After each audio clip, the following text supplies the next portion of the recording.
Hi, I'm Stephanie Reid, and welcome to The Minutes. Thanks for listening today. It's great to have you along on The Minutes for the week of August 25th, 2025. This is a City of Thunder Bay podcast. The Minutes takes a look at what happened at Thunder Bay City Council this past week. You can find The Minutes wherever you get your podcasts, including our YouTube channel and our website, thunderbay.ca/The Minutes. And don't forget to subscribe so you never miss an episode. On this episode, I'll have a rundown of what happened at Thunder Bay City Council this week, as well as an interview with City Clerk Krista Power, who will give us some more detail on the changes coming to City Council procedures and how they might impact you. But first, this week's meeting began with a City Council public meeting, followed by Committee of the Whole, and then another City Council meeting. After confirming the agenda, Deputy Clerk Walters explained the rules under the Planning Act. Now, this might sound a little dry, but it's very important. Whenever the city is considering changes to zoning bylaws or the official plan, we are legally required to hold a public meeting first. It's a chance for people to have their say. But the key detail is that if you don't make an oral or written submission before the bylaw is passed, you generally can't appeal the decision later on to the Ontario Land Tribunal, unless the tribunal decides there are special circumstances. So participation really matters. Deputy Clerk Walters also explained how these meetings will run.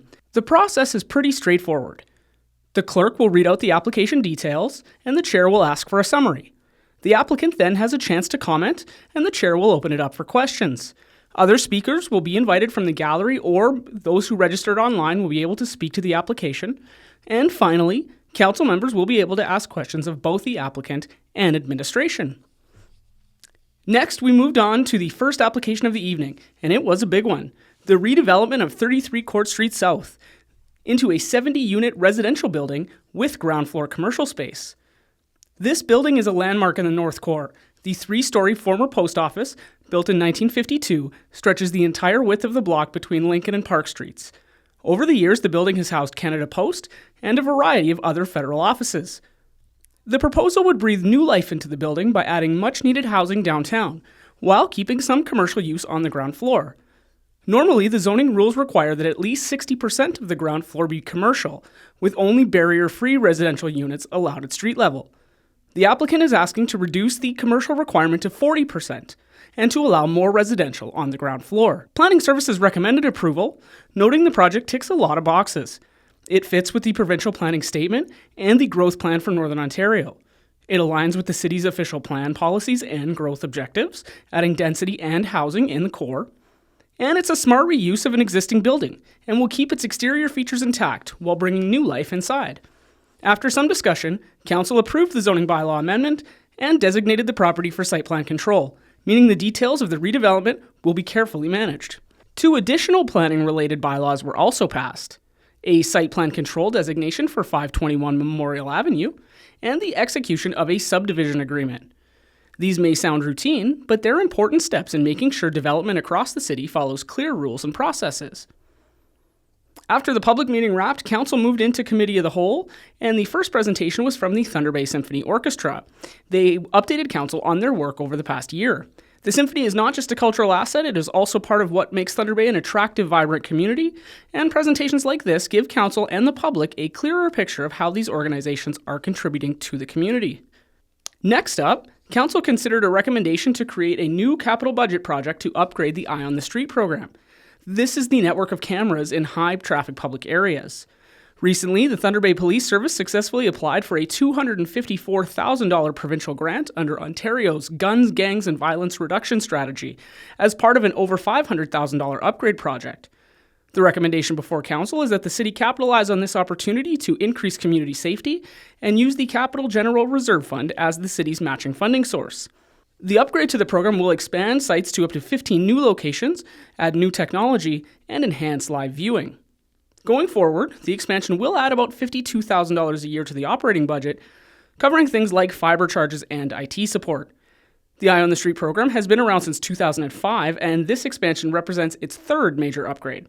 Administration stressed that it continues to follow a strict code of practice, with camera locations publicly listed on the city's website. Council approved the recommendation. Next up, Commissioner Carrie Greaves provided the second quarter financial status update for the 2025 budget for information. The overall message is that the city is largely on track. Across divisions, staff vacancies have resulted in savings, leading to favorable variances in areas like licensing, IT, and long-term care.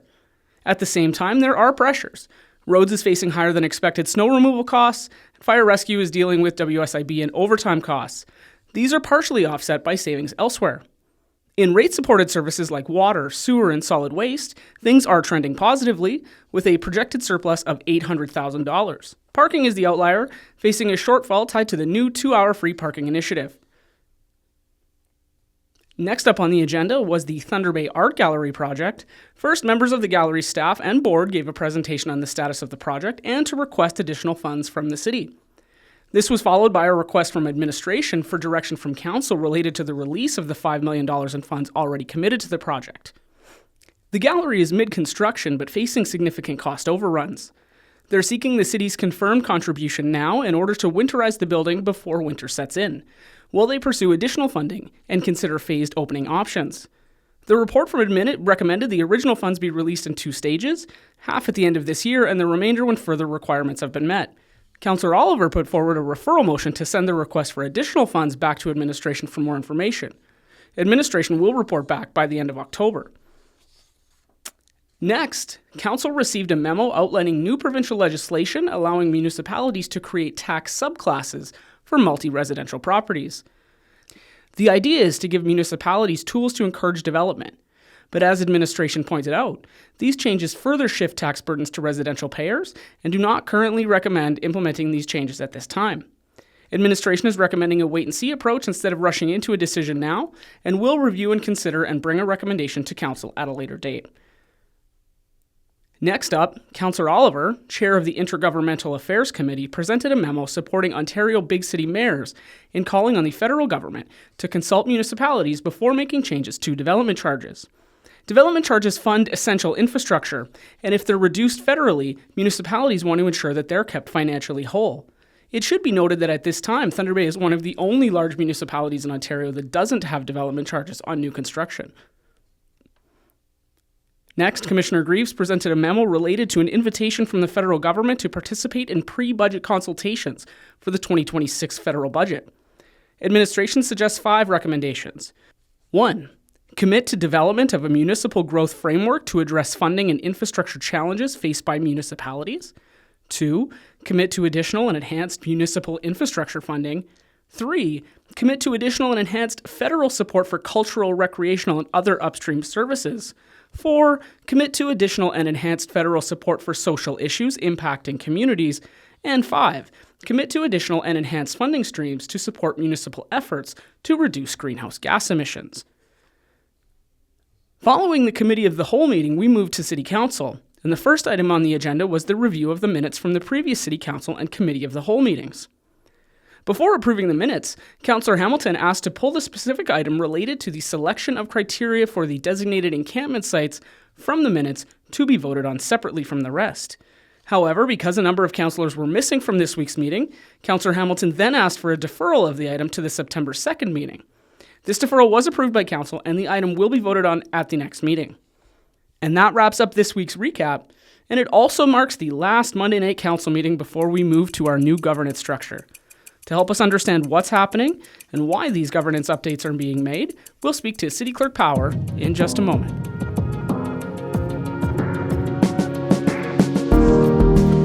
It's the end of our Monday night meeting era.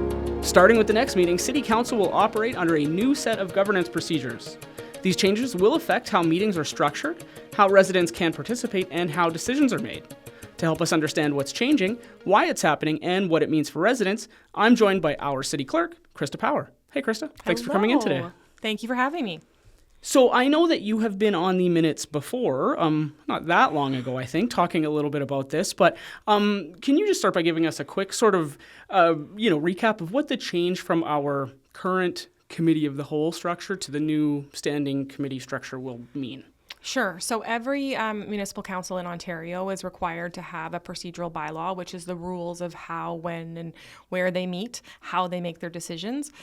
So what we have brought forward and has been approved by City Council is a change in the procedural bylaw. So a new bylaw that allows them to make decisions in a bit of a different way. Now, one of the things that absolutely does not change is that City Council holds the final authority on all things. They are the elected officials who make decisions by bylaw as required by the Municipal Act. The move to standing committees is to be able to maybe flesh out some ideas a little bit further before they're presented to City Council for approval, and also to provide some opportunities for efficiency and some better understanding from the public as to how City Council makes decisions that affect them. Yeah, I think it's an exciting time. It is an exciting time. Yeah, how long have we operated under the current structure? And I guess maybe you've sort of gotten into it, but why was it the idea to change initiated in the first place? Well, we've had discussions over the years as to whether or not we should change from committee to hold a standing committee. City councils at those times haven't necessarily been interested in that. Really, we've been having conversations with this term of council and the previous term about continuous improvement. How does City Council look at their meetings? How do they determine, are they efficient? Are they successful? Because democracy is not necessarily something that can be graded, so to speak, right? People having opposing viewpoints isn't a bad thing when you're looking at a democratic society. So it's a conversation we've been having. We've also seen the public, especially through the council composition review, look at council as very complicated, look at council's meetings being very long, and potentially being frustrated by that, and suggesting that less members of council will make that easier. We think a change in governance process is actually going to be what makes that better for them and for the public. Yeah, well, that, again, exciting, right? Like, Yeah. So maybe less 1 a.m. meetings and... That's certainly the hope, absolutely. There will be more meetings because of our switch in days, which we'll talk about, but hopefully our meetings will be shorter. So you just mentioned that. So the switch in days, what does that mean, the move from Monday to Tuesday? So it's been a council Monday forever. What we do know is that we hit a lot of holidays on a Monday. So we end up losing that week and then having less meetings throughout the year. When we did the analysis over the next few years, holding meetings on Tuesdays actually allows for more meetings. So while there will be more meetings, hopefully they will not be as long, which is a great benefit, again, to members of council. It's hard to make a decision after you've been sitting in chairs for 7 hours, and who's watching that meeting for 7 hours. So wanting to make sure that they have time to adequately be informed to make the best decision, but also in a way that is manageable for their work-life balance as well. Yeah, that's great. I mean, some of us are nerdy enough to be up still watching that meeting. Not me, obviously. So there are 3 standing committees. There are 3 standing committees. And can you just sort of explain what they are? Sure. So there are 3 standing committees. They all have a mandate. It's quality of life, growth, and finance and administration. So that's the topic of the standing committee. And each standing committee will receive reports for information or for endorsement, for consultation, for feedback, receive deputations from the public on those topics. And so if the meetings are on Tuesday and there's 3 different committees, how is there a schedule? Yeah, so up on our city website, you can see the schedule from now till the end of the year. So every Tuesday we will be meeting unless it is a holiday on a Tuesday, which doesn't happen very often, but it does happen. And the meeting will either be a city council meeting or it will be a standing committee. And the goal is to have at least 1 city council meeting a month, ideally 2, and to have 1 standing committee of each type every month. So some nights you'll see stacked meetings, which means standing committee on growth will begin at 4:30, and then at 7 o'clock, the standing committee on quality of life will begin. So that's another change. The standing committees are limited to 2.5 hours, so they have to manage their items within 2.5 hours. How will that work? How is time managed? Well, some of that is up to us, right? We build their agendas, so we need to be building them agendas that can be achievable in that 2.5 hours. We also need to be looking at how they interact with the information. Do they need more information in advance of the meeting? We're also encouraging members to contact us more frequently. So if there's a member that's really interested in a file and they have a half an hour of questions, call us. We're going to make that time for you in order for people to receive as much information as they can before the meeting, and then discuss those key points that affect decision-making within the meeting. Yeah, it's definitely gonna be different, right? So I guess going into the meeting, so if a resident wants to speak to council, are they still able to? Do they speak to the standing committee? How does that work? So residents are always welcome and encouraged to contact their member of council. I always remind folks that deputations aren't the only way to connect with council. All of their information can be found on our website. You can call them, you can email them. They're very good at responding to you. You can go to their ward meetings or whether you come to Thunder Bay Talks or other city events. There are still deputations that will be received and approved for standing committee. And the only way that individuals will get to speak directly to council will be through a public meeting application under the Planning Act. So we do have public meetings that are required where we call from the gallery for speakers on applications, and anyone can come forward to speak and they don't have to reserve in advance.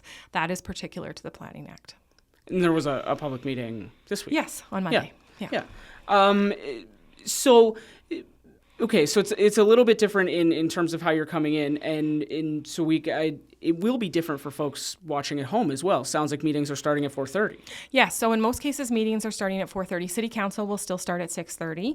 And what you will see at the Standing Committee, too, is 5 members of council.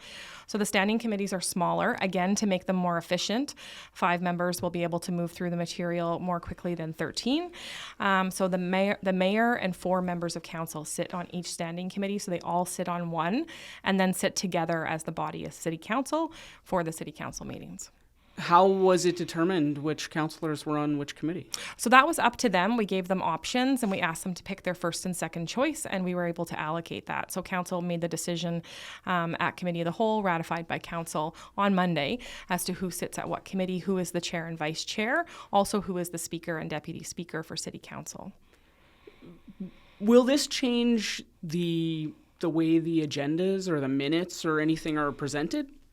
Well, one of the things this will change is that Committee of the Whole used to hold a certain amount of authority because they were council, right? Council sitting to consider things and make recommendations to the same body, which was City Council, which gave the final approval. So Standing Committee won't have any authority. It's 5 members of council. Standing Committee will consider things and provide their input to City Council. So that's one of the things that has changed. The other thing that I would say as well that's important to consider is that there's opportunity for every member of council to understand and be aware of what's happening at a standing committee, even if they're not on it.